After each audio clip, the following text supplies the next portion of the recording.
사람들이 감사하는 이유를 생각해 본 적 있으신가요? 여러분은 왜 감사하십니까? 아마도 다수의 사람들은 어떤 일이 이루어져 감사하는 것 같습니다. 한 해 동안 가족이 건강한 것으로 인해 감사하고, 바라던 어떤 일이 이루어짐으로 인해 감사하고, 어려운 일과 문제가 해결되어서 감사합니다.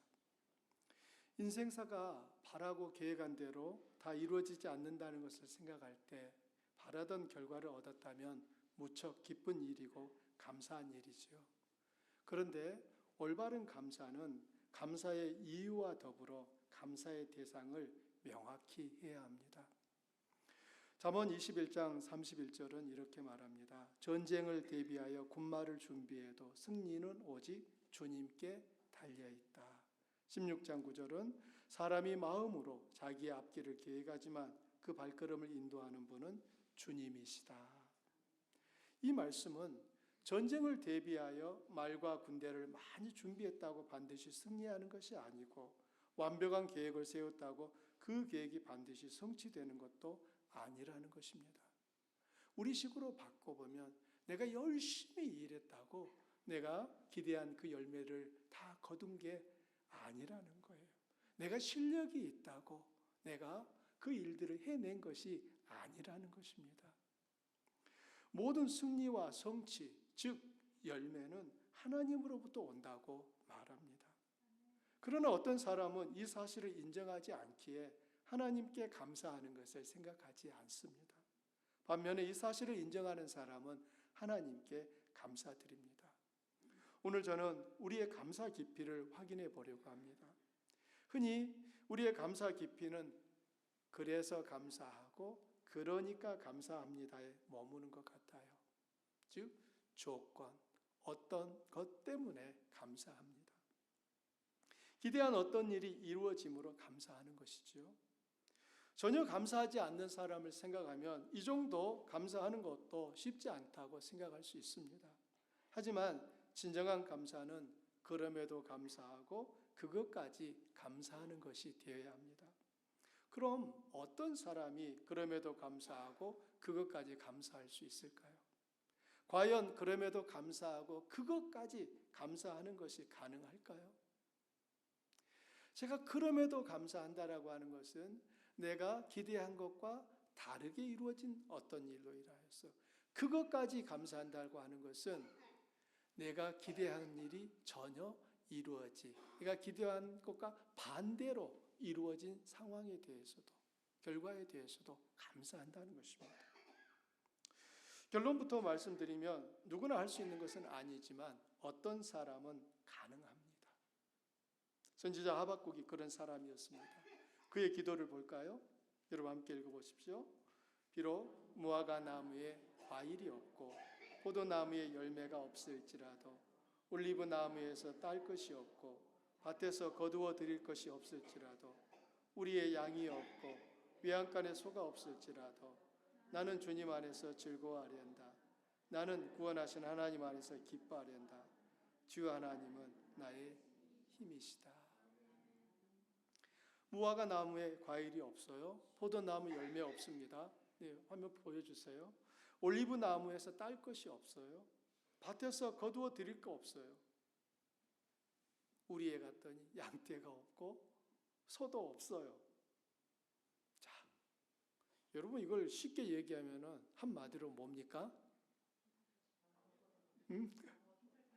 망했다요. 삶이 이렇게 되면 여러분 이게 정말 어떤 상황이 되겠습니까? 비즈니스를 시작했는데 지금 비즈니스 시작할 때 어떤 기대가 있습니까? 많은 손님이 계속 올 것을 기대하는데 손님이 안 오는 거예요. 손님이 안 오는 정도가 아니라 다음날 갔더니 도둑이 들어서 그 꾸며놓은 인테리어마저 떼어가 버린 거예요. 냉장고 가져가 버린 거예요. 비디오 가져간 거예요. 어떤 분은 이렇게도 말해요. 목사님 몰라서 그래요. 하박국은 그때 숨겨놓은 다른 어떤 금덩이가 있었어요. 그렇지 않습니다. 하박국은 이 고백을 주님 앞에 드리는데, 하박국의 이 기도를 듣노라면 그의 믿음의 깊이가 느껴집니다. 믿음이 기쁨과 감사를 가능케 하는데, 그가 드리는 이 감사 깊이는 마치 바닥이 보이지 않는 바다처럼 느껴져요. 그 당시 하박국의 상황을 알면 그의 감사 앞에 놀라움을 금하기 어렵습니다. 하박국은 바람 앞에 놓인 촛불과 같은 그의 조국 유다의 운명을 바라보며 마음이 몹시 무거웠습니다. 적군이 곧 쳐들어와 유다를 파괴할 것을 생각하니 숨이 멈출 것 같고 고구마 몇 개를 먹은 것처럼 답답했습니다. 그는 답답한 마음을 안고 하나님 앞에 나아가 기도합니다. 그가 할 수 있는 것이 기도였어요. 처음에는 하박국의 입에서 탄식이, 불평이 쏟아졌습니다. 그런데 얼마 후 하박국은 하나님을 찬양하며 기쁨으로 충만하여 그렇게 고백할 수 있었습니다. 하박국의 마음이 어떻게 바뀌었을까요? 그의 시선이 바뀌었기 때문이에요. 시선이라고 하는 이 노래 가사에 이런 부분이 나옵니다. 내게로부터 눈을 들어 주를 보기 시작할 때 주의 일을 보겠네. 내 작은 마음 돌이키사 하늘의 꿈꾸게 하네. 주님을 볼 때 모든 시선을 주님께 드리고 살아계신 하나님을 느낄 때 내 삶은 주의 역사가 되고 하나님이 일하기 시작하네. 2011년 미국에서 공부를 시작했을 때 같이 학교를 다니신 분 중에 이 목사님이 계셨습니다. 건강하던 그분이 어느 날 병원에 입원했어요. 간암 말기 판정을 받았습니다. 아직 어린 두 딸이 있었어요. 목사님이 세상을 떠나면 아무 연고 없는 미국에서 사모님 혼자 두 딸을 키워야 했습니다.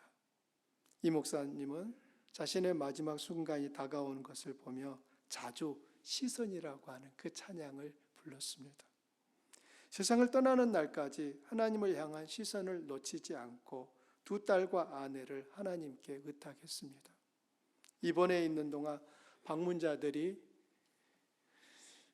전해준 돈을 모아서 그동안 학교에 밀렸던 등록금을 먼저 갚게 했습니다. 이 목사님은 하나님의 부름을 받아 세상을 떠났지만 그가 남긴 발자국은 선명하게 남아 있습니다. 하박국의 시선이 유다가 처한 위급한 상황에서 하나님께로 이동되었을 때 그의 입술은 기쁨과 감사로 바뀌었어요. 지금 상황이 바뀌었습니까? 아니에요. 상황은 하나도 바뀌지 않았어요. 하박국이 기도를 시작했을 때와 기도를 마쳤을 때 많은 세월이 흐른 게 아니에요. 지금 같은 자리에서 하박국은 기도를 시작했고 기도를 마친 것입니다. 무엇만 달라졌습니까? 시선이 달라진 거예요. 하박국이 기도를 시작할 때 그의 답답한 마음은 유다가 처한 상황을 보고 있었어요. 그러나 하박국이 감사로 마치고 있는 그의 시선은 그가 하나님께로 그의 시선을 옮겼을 때였습니다. 감사의 수준과 하나님을 바라보는 시선의 강도는 서로 비례합니다. 만일 여러분이 낮은 수준, 스스로 만족스럽지 못한 감사를 하신다면 여러분의 시선의 방향과 시선의 강도를 체크해 보시기 바랍니다. 내가 지금 무엇을 바라보고 있는가? 내가 바라보는 그분을 향하여 어느 정도의 강도로 그분을 바라보고 있는지 살펴보셔야 합니다. 지금 이사야 선지자도 하박국 선지자와 비슷한 경험을 하고 있습니다. 본문은 우시야 왕이 죽던 해에 내가 본즉 주께서 높이 들린 보좌에 앉으셨는데 그의 옷자락은 성전에 가득했다라고 시작합니다. 내가 본즉, 이 말은 이사야의 시선을 언급하는 표현입니다.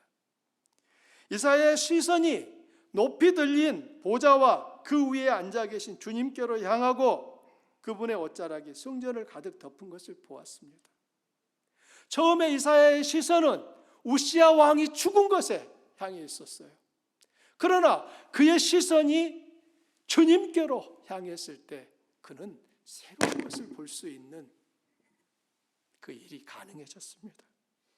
시선이 하나님께로 향하자 그를 짓누르던 문제들이 더 이상 문제로 여겨지지 않았습니다. 이 일은 우시야 왕이 죽던 해에 일어났는데 성경이 굳이 우시야 왕의 이 죽음에 대해 말하는 이유가 뭘까요? 환상을 본 때가 언제인지 알려주려는 목적보다 우시야 왕의 죽음이 유다 민족에게 얼마나 중대한 사건이었는가를 알려주려는 것 같습니다. 우시야 왕의 죽음은 유다 민족에게 엄청난 충격적 사건이었습니다. 우시야 왕의 죽음에 큰 충격을 받은 것은 이사야 선지자도 마찬가지였어요. 우시야 왕은 52년간 나라를 다스렸습니다. 역대 왕 중에 52년을 다스린 왕이 없어요. 그는 단지 오랜 기간 다스렸다는 것이 아니라 그만큼 강력한 왕이었다는 것이고, 그가 다스리는 동안 유다는 안정과 번영을 누렸습니다. 정치적으로 국가는 안정되고 경제는 안정된 정치를 바탕으로 활발하게 돌아갔습니다. 모든 것이 좋다라고 여길 때 우시야 왕이 죽었습니다. 우시야 왕의 죽음은 유다에게 치명적이었어요. 당시 권세가 막강한 적국 아수르가 국경 너머에서 호시탐탐 유다를 삼킬 기회를 엿보고 있었습니다. 우시야 왕이 죽으면 이제 20대 후반에 아들 요담이 왕위를 이어받을 텐데 요담이 어떤 왕이 될지는 아무도 알지 못했습니다. 모든 것이 불분명하고 불확실했어요. 모든 유대인이 자기 민족의 앞날을 걱정하고 염려합니다. 이사야가 성전에 간 것도 그런 염려 때문이었어요. 사람은 어떤 충격과 상처를 받으면 기도하게 됩니다. 평소에는 기도하지 않던 사람이 그 어려운 일을 만나면 기도의 자리로 나옵니다. 벌써 오래된 일이지만 9.11 그 사건이 터졌을 때 미국에 일어난 큰 변화 중에 하나가 기도하기 시작했다라고 하는 것입니다. 세계에서 가장 최강의 나라다 보니 자기 힘으로 그 모든 것이 가능한 줄 알았고 조금만 힘을 쓰면 못할 것이 없다라고 생각하던 그 미국이 9.11을 경험하면서 그들은 하나님 앞에 다시 엎드리기 시작했습니다. 그로부터 시간이 지나고 나자 그 엎드렸던 사람들이 다 어디 갔는지 안 보이는 거예요. 안타까운 일이죠. 사람은 본능적으로 하나님을 찾아요. 그가 하나님을 믿지 않는 사람이라 할지라도 어려운 일을 당하면 그때는 뭐라고 합니까? 하나님, 나 좀 도와주세요. 이런 고백을 해요. 물론 그때의 그 고백이 우리가 고백하고 있는 정확한 그 하나님은 아니지만 그 마음 안에 신에 대한 의지가 일어난다 그 말입니다. 하물며 하나님의 존재를 아는 하나님의 백성들이 어려운 일을 당하면 하나님께로 달려가는 것이 당연한 일 아니겠습니까? 이사야 역시 암담한 이 국가적인 상황을 보며 성전으로 갔던 거예요. 그때 하나님이 이 이사야에게 환상을 보여주십니다.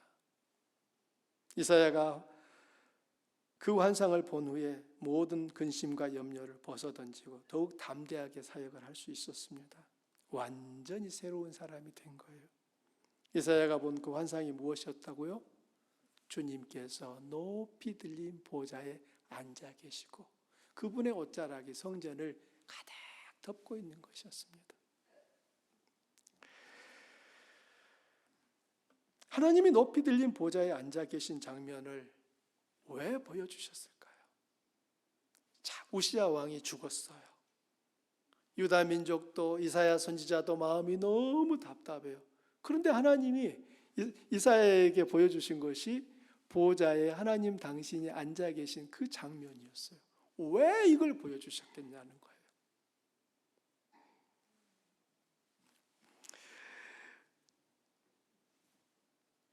보좌는 왕이 앉는 의자를 의미하지요.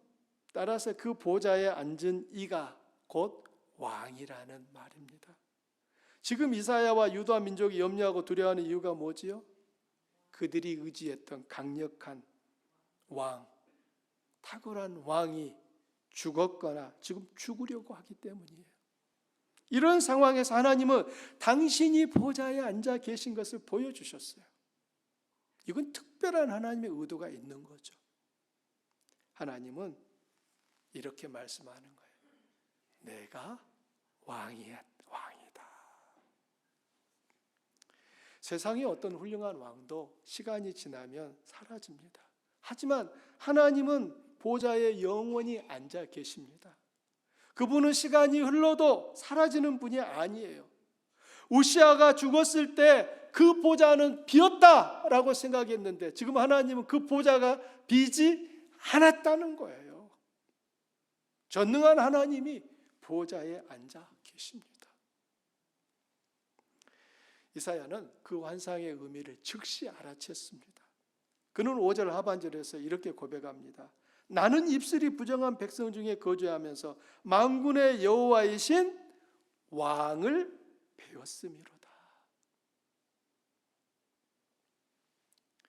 이사야가 하나님을 어떻게 고백합니까? 왕이라고 고백해요. 하나님, 당신이 왕이십니다. 당신이 나의 왕이시고 유다의 왕이시고 모든 민족의 왕이십니다. 지금 이사야가 그 고백을 하는 것입니다. 그렇다면 비록 우시아가 죽었을지라도 다가올 유다의 미래에 대해 염려하지 않아도 되는 것 아닙니까? 바뀐 것은 아무것도 없어요.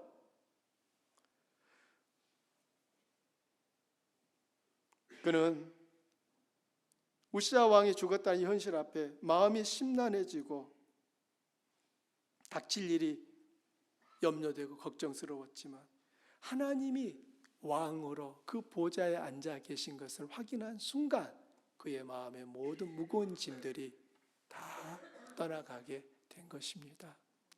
할렐루야. 저도 우리 성도님들도 보좌에 앉아 계신 그 하나님을 볼 수 있기를 축원합니다. 내 삶에 하나님이 보좌에 앉아 계신 것이 선명하게 내게 보인다면 여러분 우리는 다른 어떤 것 때문에 흔들릴 이유가 없습니다. 우리가 방금 예배를 시작할 때 불렀던 충만이라고 하는 그 가사를 떠올려 보십시오. 가난한 것이 문제되지 않아요. 실패한 것이 문제되지 않아요. 아픈 거, 병든 것도 문제되지 않습니다.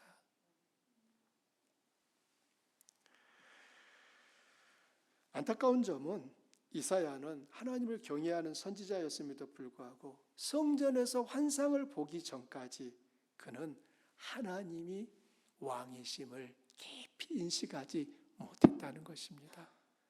만일 이사야가 그 사실을 알았더라면 그는 지금 이 답답한 마음으로 어찌할 바 몰라 성전에 올라오지도 않았을 것입니다. 대신 그는 하나님을 찬양하러 왔겠지요. 우리도 이런 실수를 자주 합니다. 올바른 신앙생활을 위해 우리가 반드시 바로잡아야 하는 것은 하나님을 바르게 인식하는 것입니다. 안타깝게도 우리는 하나님을 그저 우리를 돕는 분으로 생각할 때가 자주 있습니다. 그래서 하나님께 어려움과 문제를 헤쳐나갈 도움과 힘만 구합니다. 도움과 힘이 우리가 생각한 그 시간에 적절히 나타나지 않으면 금방 불평과 원망이 입술을 뚫고 나옵니다.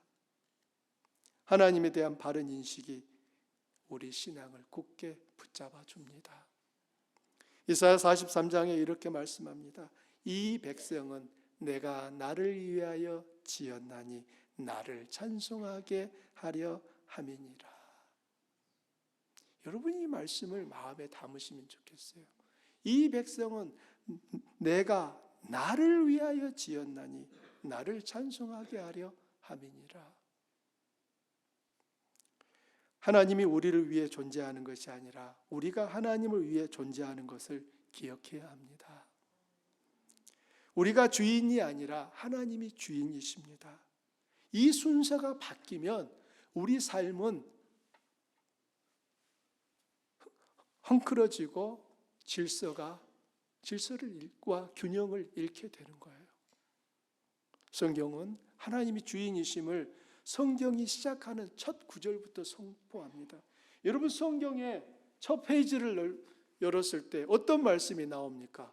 태초에 하나님이 천지를 창조하시니라. 여러분, 왜 그 말씀이 성경 맨 앞에 기록되었을까요? 중간에 기록될 수도 있잖아요. 맨 마지막에 기록할 수도 있잖아요. 그런데 왜 성경이 시작되는 첫 페이지, 첫 구절에 그 말씀을 성경은 기록하고 있을까요? 하나님은 우리에게 양보하지 않으시는 지점이 있어요. 누가 주인이냐 하는 거예요.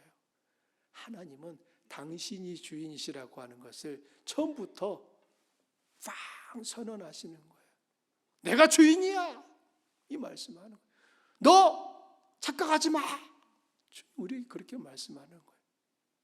그런데 우리는 자주 술도 안 먹었는데 착각하지요. 내가 주인이라고. 하나님은 나를 도와주는 존재라고. 하나님은 내가 원하는 대로 해주셔야 되는 분이라고. 그래서 내가 원하는 대로 해주지 않으면 어떻게 합니까? 삐지고 뿔을 내죠. 만물이 하나님의 창조로 시작되었어요. 하나님이 창조하기 전에는 아무것도 존재하지 않았습니다. 성경은 땅이 혼돈하고 공허하며 흑암이 깊음 위에 있었다, 이렇게 말하고 있습니다. 이 말은 땅이 아직 형체가 없었고 아무것도 존재하지 않으며 어둠으로 가득 차 있었다는 의미입니다. 하나님은 아직 아무 형체도 갖지 않은 이 우주에 당신의 지혜로 만물을 창조하셨고 그 가운데 우리도 만드셨습니다. 이렇게 성경은 명확하게 하나님이 주인임을 말하는데 사람들은 자신들이 주인이며 심지어 하나님도 자기 마음대로 부릴 수 있다는 엄청난 교만 속에 살고 있습니다. 인식이 바뀌어야 합니다. 하나님은 우리가 이런 교만으로 인해 망하지 않도록 막아주시는데 여러분, 그 수단이 뭔지 아세요? 우리가 교만으로 멸망치 않도록 하나님이 사용하시는 수단이 바로 고난과 어려움입니다. 우리는 예기치 않은 어려움이나 자기 힘으로 감당하기 버거운 그 문제를 만났을 때 조금이나마 교만을 벗게 됩니다. 하나님은 우리에게 우리 능력을 넘어서는 일들을 만나게 하심으로 주님을 바라보는 그 시선을 놓치지 않게 하시는 거예요. 이 점에서 어려움과 문제도 우리를 살리시려는 하나님의 사랑의 표현이라는 것을 알 수 있습니다. 어린 시절 부모님께 종아리를 맞아보신 분 계십니까? 저는 최소한 이 가운데 맞으신 분을 한 명은 알고 있습니다. 그리고 때리신 그분도 알고 있습니다. 자, 부모가 자식의 종아리를 칠 때는 어떤 마음으로 칩니까? 그래, 너 이거 맞고 죽어라. 죽이려고 때립니까? 아니잖아요. 어느 부모가 자식을 죽이려고 때리겠습니까? 그 자식을 올바르게 세우고 이 자식을 위한 일이기 때문에 그 종아리를 치는 것 아니겠습니까? 하나님이 우리의 교만함을 꺾으시기 위하여 내가 정말 버거워하는 그 문제들을 내 앞에 갖다 놓으실 때가 있단 말입니다. 이때 우리는 어떻게 해야 될까요? 철든 자식은 제가 잘못했습니다. 제가 잘 받겠습니다. 이렇게 나올 거고, 철없는 자식은 나를 사랑하면 이런 것을 갖다 놓을 리가 없다고 하나님 앞에 시위하고 또 항의하게 됩니다.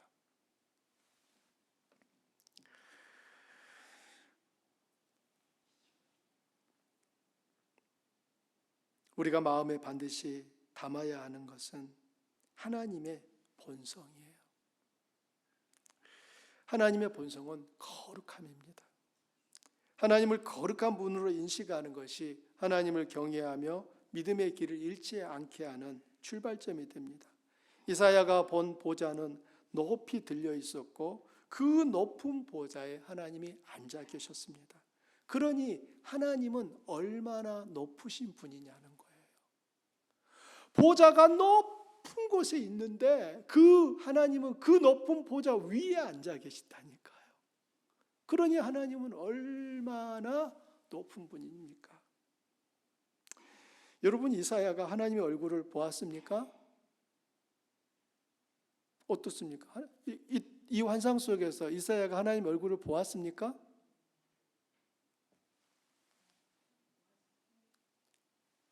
이사야는 하나님 얼굴을 보지 못했어요. 그가 볼 수 있었던 것은 성전을 가득 채운 하나님의 옷자락이었어요. 이사야는 옷자락 위를 볼 수 없었어요.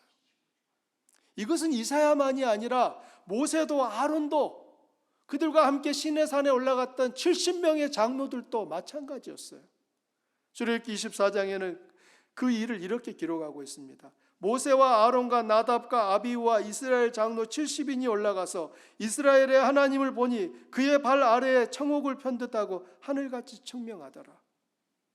자, 이 가운데 하나님을 본 사람이 누구입니까? 하나님의 얼굴을 봤습니까? 아닙니다. 그들이 본 것이 무엇이죠? 하나님의 발이에요. 그들은 하나님의 발 위로 눈을 들지 못했어요. 아무리 뛰어난 사람도 하나님의 발 이상 볼 수 없어요. 반면에 하나님은 우리의 모든 것을 보시고 아십니다. 우리 머리카락 개수도 아신다고 하잖아요. 여러분, 머리카락 개수를 알려면 우리 머리 위에 계셔야 하는 거 아니겠습니까? 이것이 창조주와 피조물 사이의 근원적 차이입니다. 우리는 하나님을 안다고 하면서도 그 하나님의 발등상 이상을 볼 수 없는 한계에 있고, 하나님은 우리의 머리 위에 계시며 우리의 머리카락까지 다 세시는 분, 나에 대하여 모든 것을 가장 잘 알고 계신 분이라는 겁니다. 그렇다면 우리는 그 하나님이 하시는 일에 대하여 더욱 신뢰할 수 있지 않을까요? 내 생각이 맞겠습니까? 하나님의 생각이 옳겠습니까? 그런데 왜 자꾸 내 생각이 옳다고 주장하시는 겁니까? 우리 그러시잖아요. 하나님이 더 옳은데도 자꾸 내가 더 옳다고 주장하잖아요. 내가 그거 경험해 봤는데 그렇게 하면 안 된다고 하시잖아요. 내가 알고 있는 지식으로 그렇게 하면 안 된다고 하나님이 그러한 말씀을 누락시키시잖아요. 그럼 누가 더 큰 겁니까? 하나님의 이 거룩하심은 하나님 주위에 있는 천사들의 모습을 통해서도 확인됩니다. 2절과 3절 함께 읽어봅니다. 스랍들이 모시고 섰는데 각기 6날개가 있어 그 둘로는 자기 얼굴을 가리었고 그 둘로는 자기 발을 가리었고 그 둘로는 날며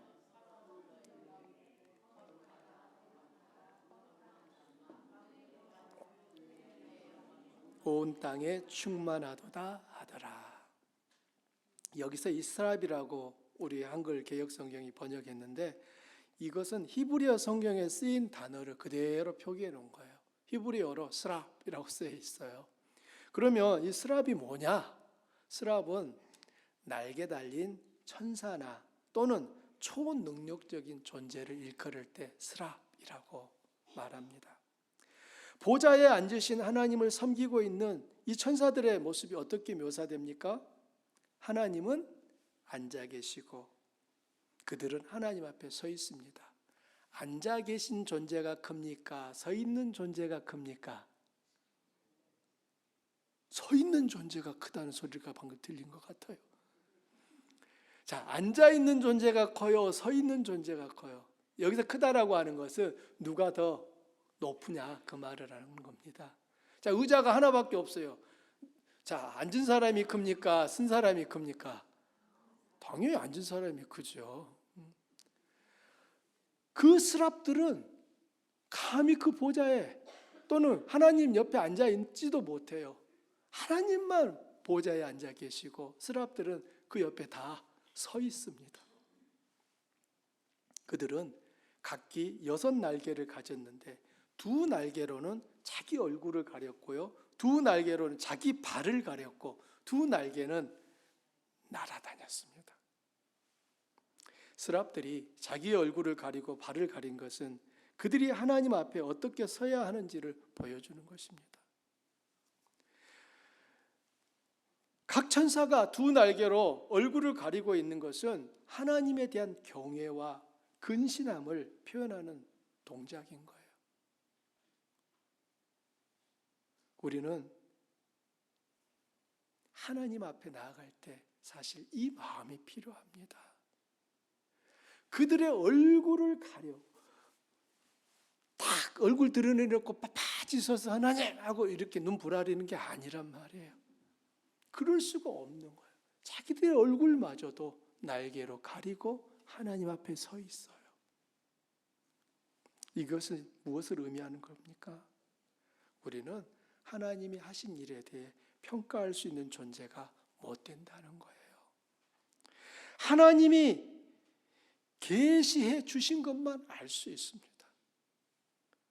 따라서 하나님이 계시하지 않은 어떤 진실에 대해서는 우리들이 그냥 모르는 채로 있는 것을 만족해야 하는 거예요. 살면서 이해되지 않는 하나님의 역사로 인해 믿음의 위기를 맞을 때가 자주 있습니다. 내 생각으로는 도무지 이해가 안 되는 거예요. 하나님이 이러면 안 되는데 라는 생각이 있는 거죠. 그때 우리는 어떻게 합니까? 믿음의 길에서 미끄러질 뻔합니다.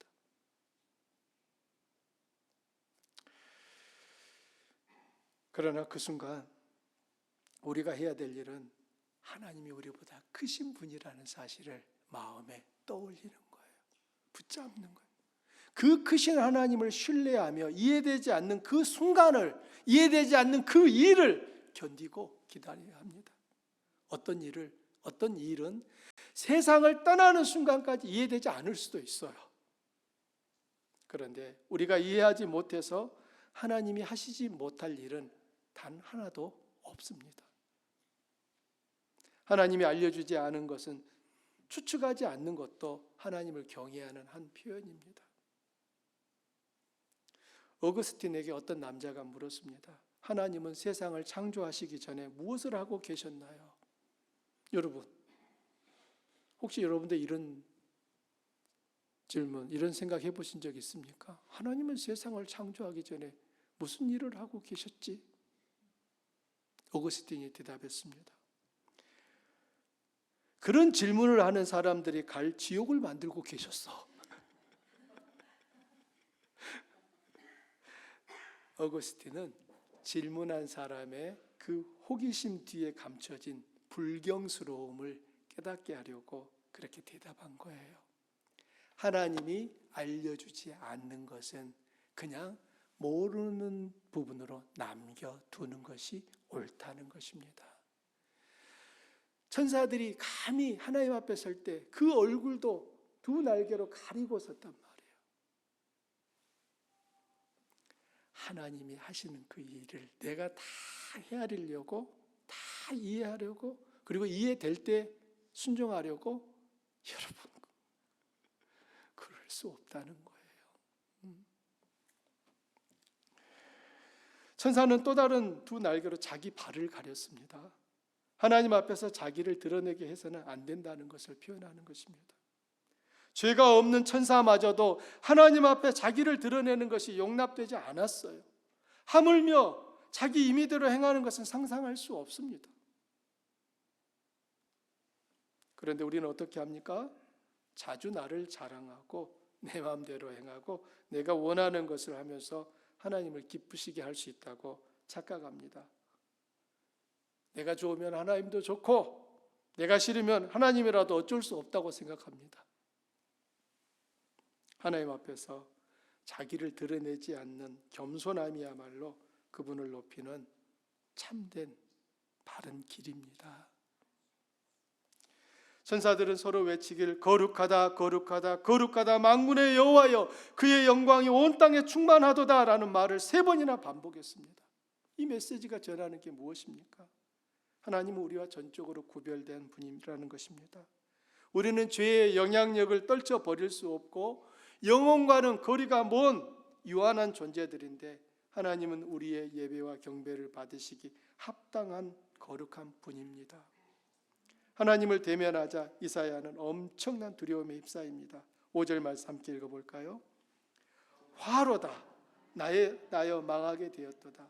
나는 입술이 부정한 사람이요 나는 입술이 부정한 백성 중에 거주하면서 만군의 여호와의 신 왕을 배웠음이로다 하며 하나님을 대면한 순간 이사야는 나는 죽었구나 라고 지금 인식했습니다. 거룩한 하나님의 임재를 고백한 이사야가 하나님의 임재를 경험한 이사야가 고백할 수 있는 것은 화로다 나여 망하게 되었도다 이것이었습니다. 아무리 고결한 삶을 사는 사람일지라도 거룩한 하나님 앞에 서기에는 충분하지 않습니다. 거룩한 하나님을 대면한 사람들은 모두 이사야와 같은 고백을 했습니다. 베드로는 2배 가득 잡힌 그 고기를 보며 예수님의 무릎 아래 엎드려 뭐라고 했습니까? 주여 나를 떠나소서 나는 죄인입니다. 여러분 밤새 고기를 잡으려고 했어도 한 마리도 못 잡았다가 2배가 가득 채워질 만큼 잡았으면 어떤 반응이 자연스럽습니까? 땡큐 로도 해야 되는 거 아니에요? 그런데 베드로는 뭐라고 고백해요? 주여 나를 떠나소서 나는 죄인입니다. 이사야도 베드로도 동일한 하나님의 그 임재 앞에서 같은 고백을 하는 것입니다. 사랑하는 주안가족 여러분, 여러분이 드리는 감사가 그분이 행하신 어떤 결과 때문이 아니라 그분으로 인해 드려지기를 축원합니다. 감사의 수준이 높아지려면 하나님을 바르게 알아야 합니다. 하나님이 누구신지 기억하십시오. 그분은 높이 들린 보좌에 앉아 계시며 천사들이 2 날개로 그들의 얼굴과 발을 가리고 서야 했습니다. 하나님은 영원한 왕이시며 거룩한 하나님입니다. 우리가 자기를 숭배하는 이 자기 중심성을 거부하고 하나님을 숭배하는 하나님 중심성으로 이동할 때 우리 삶에 비로소 질서와 균형이 이루어집니다. 하나님이 우리를 위해 존재하는 것이 아니라 우리가 하나님을 위해 존재하는 것입니다.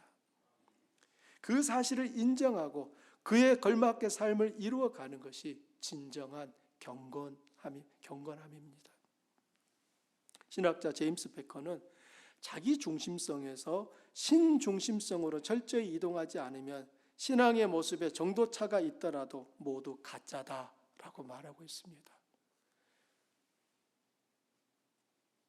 자기가 중심이 되어 있는 사람은 아무리 신앙적 열심을 나타내고 신앙적 연륜이 깊었다 할지라도 그는 가짜라는 거예요. 하나님을 만난 사람은 그 중심에 자기가 있을 수 없다는 거예요. 하나님 중심으로 바뀌게 되어 있는 것입니다. 예수님이 당신의 제자가 되겠다는 수많은 사람에게 요구하신 조건은 단 하나, 자기 부인이었습니다.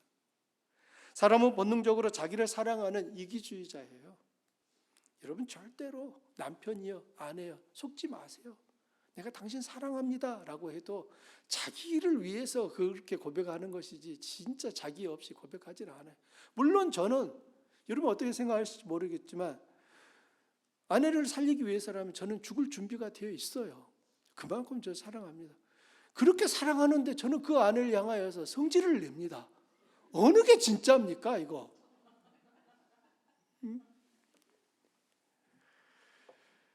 사랑하는 성도님들, 자기 부인이 없게 되면 우리는 힘들어요. 그러나 이 자기 부인이 힘든 이유는 본능적으로 자기를 사랑하기 때문이에요. 자기를 부정하는 것은 본성을 역행하는 일입니다. 어렵죠. 쉽지 않아요. 그런데 자기 부정 없이는 주님의 제자가 될 수 없음은 엄연한 사실입니다. 또 한번 제임스 베커의 말을 인용합니다. 자기를 부정한다는 것이 무기력한 멍청이가 되라는 것이나 로봇의 역할을 하라는 것이 아니다. 자기를 신격화하고 자기를 중심에 두려는 충동을 부인하라는 것이다 라고 말합니다. 예수님은 자기 부인을 십자가 지는 것과 연결시킵니다. 십자가를 진다는 것은 죽음을 의미했죠. 따라서 자기 부인은 자기 스스로 죽었음을 선언하는 것입니다. 우리는 예수님 안에서 죽은 자들입니다. 그리고 예수님 안에서 다시 살아난 자들입니다. 이것이 우리입니다. 오늘날 얼마나 많은 성도들이 자기를 위한 삶을 살기 위해 하나님을 이용하려고 하는가 생각해 보십시오. 그런 사람 중에 여러분은 있지 않은가 살펴보십시오. 하나님의 전능하심을 알고 모든 것을 공급하는 자원이 하나님께 있음을 확신하며 그분의 도움을 기대하며 간구하는 것은 옳고 선합니다. 하지만 간구 기도를 하나님이 여러분의 시간에 맞춰야 하고 여러분이 요구하는 대로 움직이게 하는 기술로 사용하는 것은 옳지도 선하지도 않습니다. 하나님은 당신의 자녀들이 거룩함에 참여하도록 훈련하시는데 그 과정이 바로 고통이에요. 여러분이 이 세상에서 겪는 수많은 육체적, 정신적 불편함과 실망과 상처와 슬픔 등은 이런 여러 형태의 고통은 우리가 자기를 의존하지 않고 능력 주시는 주님을 전적으로 신뢰하게 하는 하나님의 방법입니다. 이 세상에 사는 동안 여러분이 기대하는 삶은 어떤 것입니까? 고통 없는 삶인가요? 과연 고통 없는 삶이 우리에게 주시고자 하는 하나님의 뜻일까요? 그렇지 않습니다. 하나님은 우리가 거룩해지기를 원하십니다. 거룩해지도록 고통까지도 사용하십니다. 고통 없는 삶은 천국에서 이루어집니다. 천국은 거룩한 상태가 영원히 지속되는 곳입니다. 거룩한 사람들만 들어갈 수 있습니다. 따라서 하나님은 우리를 천국에 적합한 사람으로 만들기 위해 거룩하게 하려는 것입니다. 한 해를 돌아보면 감사할 것이 많습니다. 여러분이 달아놓은 감사 열매를 보십시오. 여러분의 감사가 많다는 증표이지요. 그런데 한 해를 돌아보면 아직 감사하지 못하는 것도 있습니다. 왜 감사할 수 없지요? 앞으로도 계속 감사하지 못하는 상태로 남겨두실 건가요? 여러분의 시선을 전능한 하나님께로 옮기십시오. 시선이 하나님께 고정되면 감사하지 못했던 것이 감사로 바뀌게 됩니다. 독일에서 히틀러가 통치할 당시 그를 반대한 사람 가운데 한 명인 디트리 보네퍼는 나치에게 교수형을 당하기 전에 이런 글을 남겼습니다. 그리스도께서 사람을 부르실 때 그는 와서 죽으라고 명하신다. 하나님이 우리 삶의 수단이 아니라 우리의 목적이 될 때 감사의 수준은 높아질 것입니다. 하나님을 이용하려고 하는 것이 아니라 우리가 그분을 위한 삶을 사는 도구가 기꺼이 되려고 할 때 우리 삶은 참으로 바르고 온전해진다는 것을 기억하시기를 바랍니다. 우리 함께 기도하겠습니다.